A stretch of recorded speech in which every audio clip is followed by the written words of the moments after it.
Hello, Facebook Live. I am here to read Genesis 7. Then the Lord said to Noah, "Come into the ark, you and all your household, because I have seen that you are righteous before me in this generation.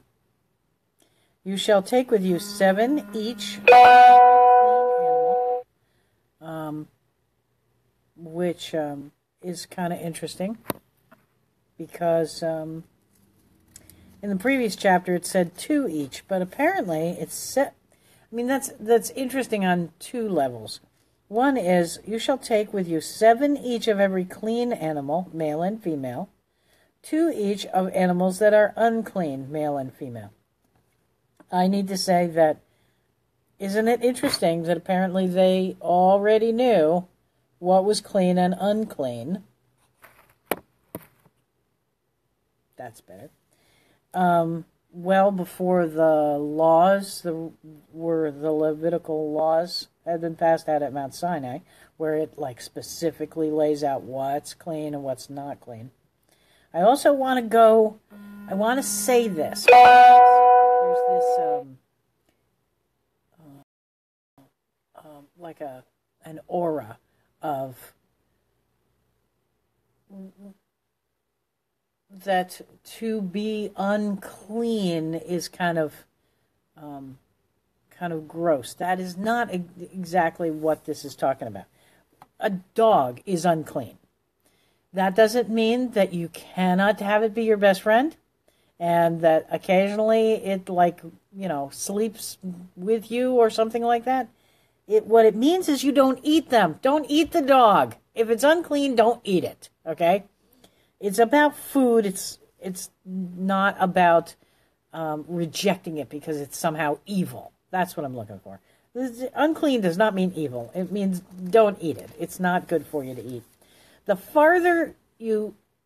There's a really great YouTube video done by Walter Veith.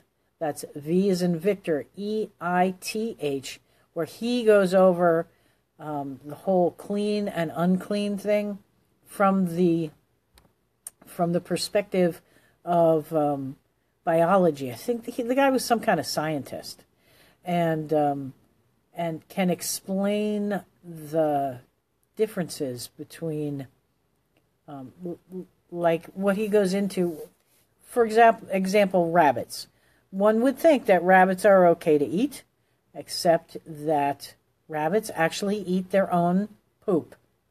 So, no, they're not okay to eat. Don't eat anything that eats its own poop. Goats, sheep, cows, these have a special digestive system where they eat grass, and they regurgitate that grass into their second stomach. They chew the cud. These things are okay to eat. Stuff that horses will eat their own poop along with whatever they're mowing down. So, interestingly enough, this is kind of part of what moves things away from what we should eat and what we shouldn't eat. I don't want to go into that. It's just clean and unclean. Also, 7 each of the birds of the air, male and female, to keep the species alive on the face of the earth. For after 7 more days I will cause it to rain on the earth 40 days and 40 nights, and I will destroy from the face of the earth all living things that I have made. And Noah did according to all that the Lord commanded him. Noah was 600 years old when the flood waters were on the earth. So Noah, with his sons and his wife and his sons' wives, went into the ark because of the waters of the flood, of clean animals and of animals that are unclean, of birds and of everything that creeps on the earth. 2 by 2 they went into the ark to Noah, male and female, as God commanded Noah, or as God had commanded Noah. And it came to pass after 7 days that the waters of the flood were on the earth. In the 600th year of Noah's life, in the 2nd month, on the 17th day of the month, on that day all the fountains of the great deep were broken up, and the windows of heaven were opened, and the rain was on the earth 40 days and 40 nights. On the very same day, Noah and Noah's sons, Shem, Ham, and Japheth, and Noah's wife, and the 3 wives of his sons with them entered the ark. They and every beast after its kind, all cattle after their kind, every creeping thing that creeps on the earth after its kind, and every bird after its kind, every bird of every sort. And they went into the ark to Noah, 2 by 2, of all flesh, in which is the breath of life. So those that entered, male and female of all flesh, went in as God had commanded him, and the Lord shut him in. Did everybody hear that? The Lord shut him in. That's who closed the door. The Lord must actually have a body sometimes. Now the flood was on the earth 40 days. The waters increased and lifted up the ark, and it rose high above the earth. The waters prevailed and greatly increased on the earth, and the ark moved about on the surface of the waters. And the waters prevailed exceedingly on the earth, and all the high hills were covered under the whole heaven. And the waters prevailed exceedingly on the earth, and all the high hills under the whole heaven were covered. The waters prevailed 15 cubits upward, and the mountains were covered. And all flesh died that moved on the earth, birds and cattle and beasts, and every creeping thing, my eyes itch, that creeps on the earth, and every man, all in whose nostrils was the breath of life, was the breath of the Spirit of life, all that was on dry land died. So he destroyed. Okay, so I want to stop there because we're only like 2 verses from the end. There is a great big giant debate on how, if the reason that God destroyed the world, which was not because everybody was so evil, but because everybody was so corrupt, because of the angels interbreeding first and creating giants, so that there's a lot of discussion as to how giants managed to get on the other side. If God was making this flood so that he could destroy the corruption, okay, well, Goliath, Goliath was a giant. He was, yes, I'm at work.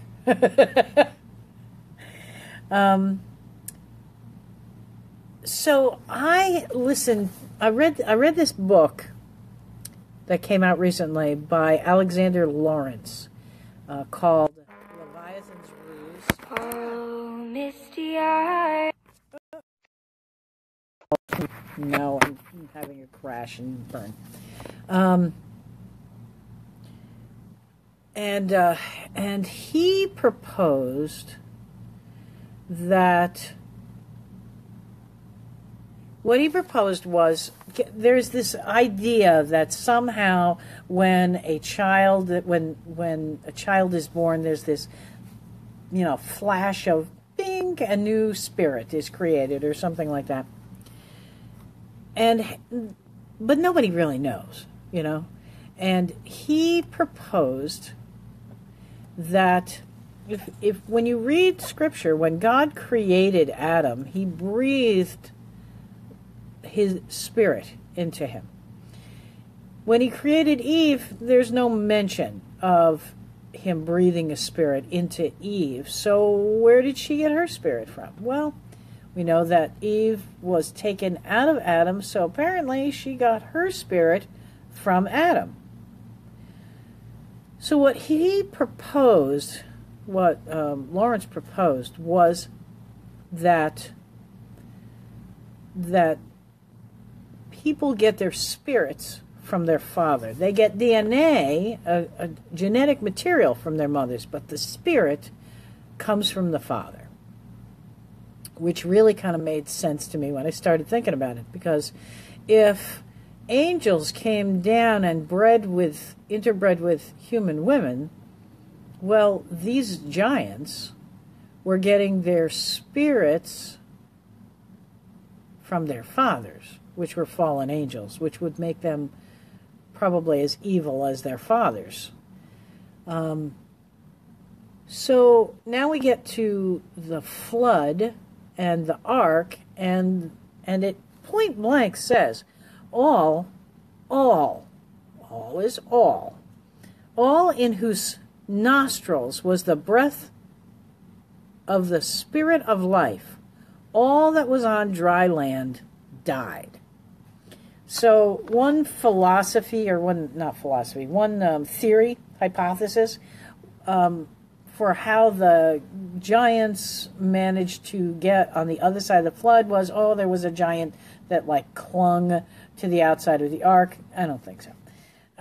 Especially since it says all whose nostrils, okay? We got 8 people on the ark, everybody else died. There weren't any giants hiding in caves. There weren't any giants that made their own boat. There weren't any giants clinging to the outside of the ark, because it point blank says, all in whose nostrils was the breath of the Spirit of life. All that was on dry land died. So we're left with 8 people. So where did giants come from? Rob Skiba, who's another guy that I just follow, love his work, points out that Noah was perfect in his generation.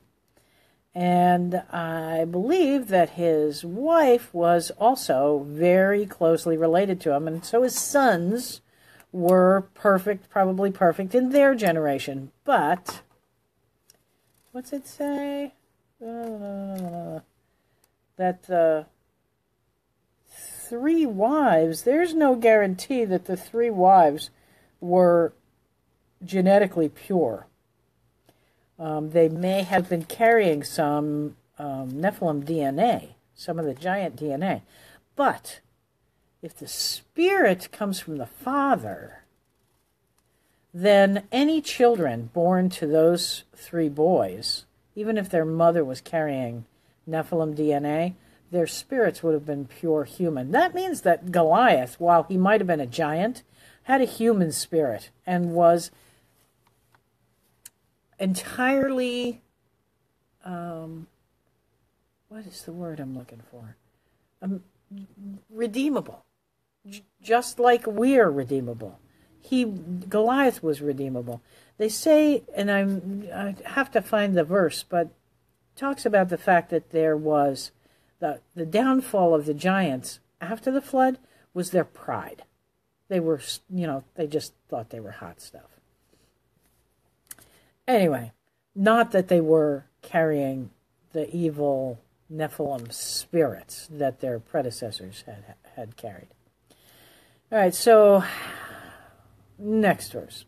So he destroyed all living things which were on the face of the ground, both man and cattle, creeping things and bird of the air. They were destroyed from the earth. Only Noah, and those who were with him in the ark remained alive. And the waters prevailed on the earth 150 days. 150 days is about 5 months. That's a long time to be stuck in a boat with a bunch of animals. I did not look this up yet, because I really want to look at this. In the 600th year of Noah's life, in the 2nd month, on the 17th day of the month, God does not mention these little details. There's a reason for it, okay? The 600th year, that's a reoccurring pattern all through this book. You're going to see 1, 2, 3, 4, 5, 6, and then something interesting happens. In fact, it's more than 1, 2, 3, 4, 5, 6. It's 1, 2, 3, 4, 5, 6, and then the Sabbath. That's what we get with the week. We get 1, 2, 3, 4, 5, 6 days of the week, and then the Sabbath rest. When God created the world, he created the world in 6 days, and on the last day he rested. Interestingly, he created the sun on day 4. So it's 1, 2, 3, 4, 5, 6, and then the Sabbath. So, and I'll point that out as I run across it. But this is a Noah's life for the first 600 years. He was dealing with the giants and the there. I think that there was also a corruption where they were mixing animals together, just like we're doing now. This is where we get the legends, not legends, really were. There really was such a thing as a centaur, a minotaur, the griffin, the satyrs, all of these intermingled DNA, part human, part animal, part this kind of animal and that kind of animal. And it was pretty messy. And for 600 years of his life, he dealt with that, and then God wiped it all out. Okay? So 1, 2, 3, 4, 5, 6, rest. The thing that I did look at that I thought was kind of cool was the 40 days and 40 nights of rain. 40 is a big number in the Bible, too. When we get to Moses and Mount Sinai, Moses fled after he killed the Egyptian. He fled into the desert for 40 years and lived out there being a shepherd. Then when he came back and he took the people out of Egypt, he was 40 days on Mount Sinai. There's a law, a Levitical law, that says the maximum number of lashes that can be handed out in punishment is 40 lashes. The Israelite spies, when they were supposed to go into the land of Canaan, they went in and spied out the land for 40 days and failed miserably at, came back with a bad report and managed to irritate God and got sent into the desert for 40 years. Goliath, here he is again, apparently taunted Israel's army for 40 days before David showed up to say, who is this uncircumcised guy that is, talking all arrogant against God's army? Elijah fled from Jezebel and traveled for 40 days and 40 nights to Mount Horeb. And then, of course, Jesus was tempted for 40 days in the wilderness. And after he was resurrected, he stayed 40 days before he went back up into heaven, which I have always wondered about. 40 days. Because it was at 50 days that the Holy Spirit came, Pentecost, Shavuot. And I'm curious why that 10-day blank space. But that's a whole different story. Anyway, that's chapter 7 for Genesis, and that's what I got for today. I'll talk to you tomorrow.